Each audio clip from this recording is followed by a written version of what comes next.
first shift of his last game, Alex Zharovsky sets a beautiful goal up.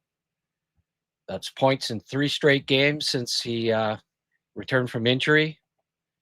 His team, Ufa Salavat, was 0-3-2 in their 5 games leading up to him returning to lineup. Now they're 2-1 since he came back in. So no wins in their first 5, 2 wins out of 3 in their last 3 with him in the lineup. Tell you what, he may be on Salavat, but he's got me salivating. Let's have a look at the tape.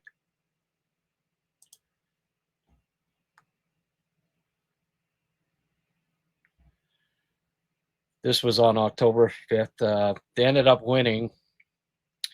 Salavat won 3-1 against Sochi.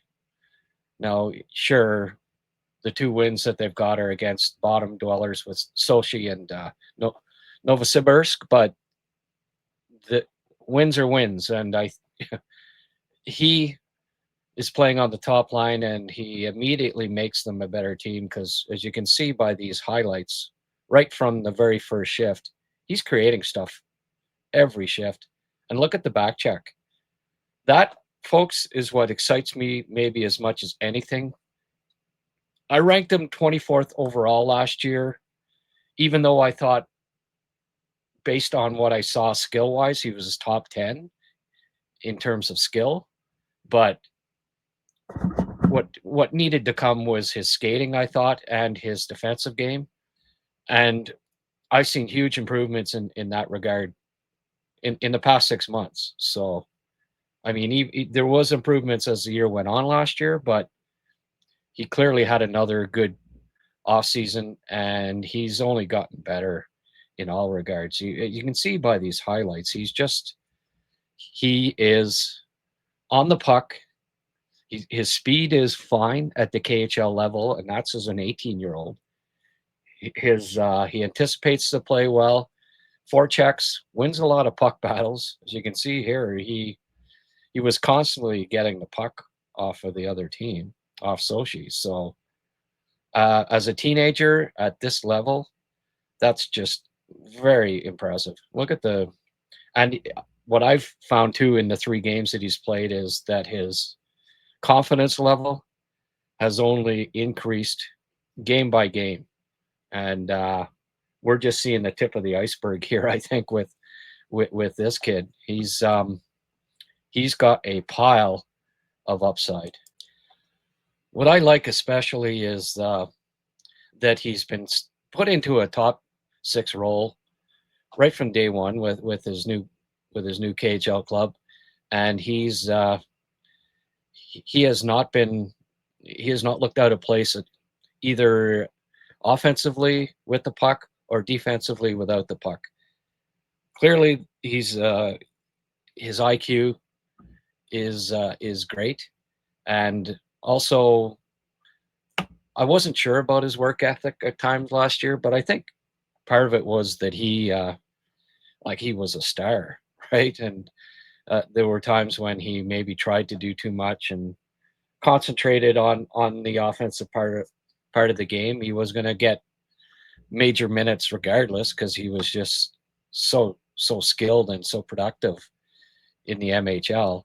But he clearly knows that you've got to play a complete game at the pro level, and he's getting it because I was impressed with all areas, all facets of his game in this match. Look at the moves, eh? They're just at that age, that size, like he's 6'2". He fills out. He's got a lot of there's a lot of Beckett Seneca, in his in that package. Just what he's able to do with the puck, and it's almost impossible to get it from him. But I know I have compared him to Del Bell Baluz in the past, but he, at the same age, he's a way better skater than Del Bell. maybe not at the start of last year, but now at the age of 6 months, 5 months after he was drafted, his skating is definitely better than Del Bel Belusa's was at the same age. So that's a pretty promising package. I've really liked what I've seen in the 3 regular season games, and of course in the preseason as well. Just all the year so far with Ufa Salavat, he's looked great. Can't see him being demoted. He won't be getting a yo-yo like Demidov did last year. There's no political gain to him sitting on the bench. He clearly makes his team better, and I think the coach and GM of UFA are well aware that when his contract's up in 2 years, he's heading to Montreal. They're not gonna be. Maybe they'll try to sign him, but they're not gonna get their noses out of joint when he says no, thank you. I'm going to move to the NHL in 2 years' time. It won't be. Well, it helps that the GM and coach also aren't part owners, right? Like Rottenberg was in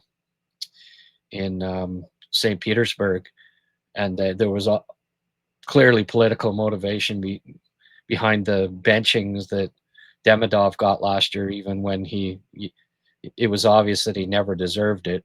But no, as you can see by those highlights, Zharovsky is already perhaps the best forward on his KHL team.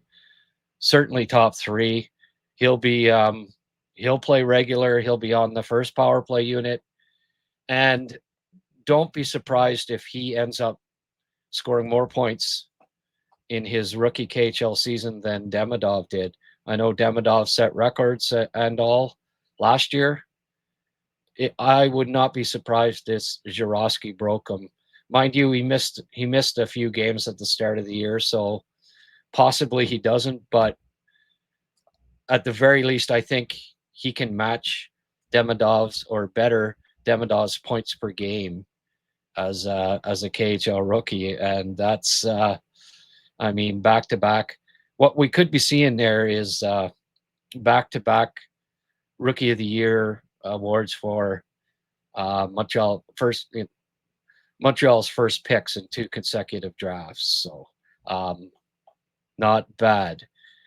That'd be pretty cool if back-to-back KHL Rookie of the Years and back-to-back NHL Rookie of the Years, if Demidov's able to repeat what Lane Hudson did last year. So it's again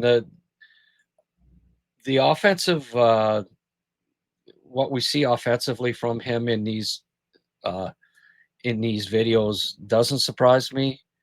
What does pleasantly surprise me is just how well he's playing away from the puck. He's competing. He's winning his fair share of puck battles.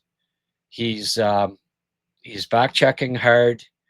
His skating is fine already at the KHL level, which tells me in 2 years' time, when he's trying to make the jump to the NHL, his skating will be fine as well.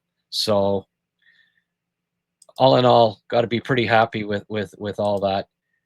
As far as NHL upside goes, well, I would say he's a terrific bet to be a top 6 NHL forward. Perhaps a first liner down the road. Montreal, obviously, with Caulfield, Slafkovsky, Demidov on the wing. There's a decent chance that he's not on the first line anytime soon in Montreal.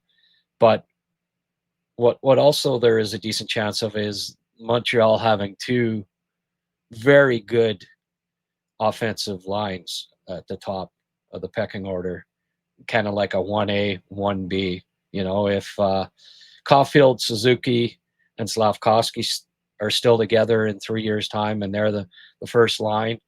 And you got a second line of I don't know, Demidov, Kapanen, and Zharovsky.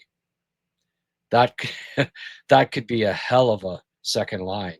It's and I mean, whether it's, Kapanen, it might be someone they trade for, it might be Doc, might be Hage, but the whoever is centering Demidov and Zharovsky is going to be a very happy man, because they'll be he'll be picking up a lot of points, dishing pucks to those two. Anyway, I very exciting for Habs fans what we've seen so far from Zharovsky through 3 games in the KHL. Lots more to come, and don't be surprised if every game that you're seeing highlights up on social media from this kid doing something productive. So let's keep her rolling, and we'll see you on the other side.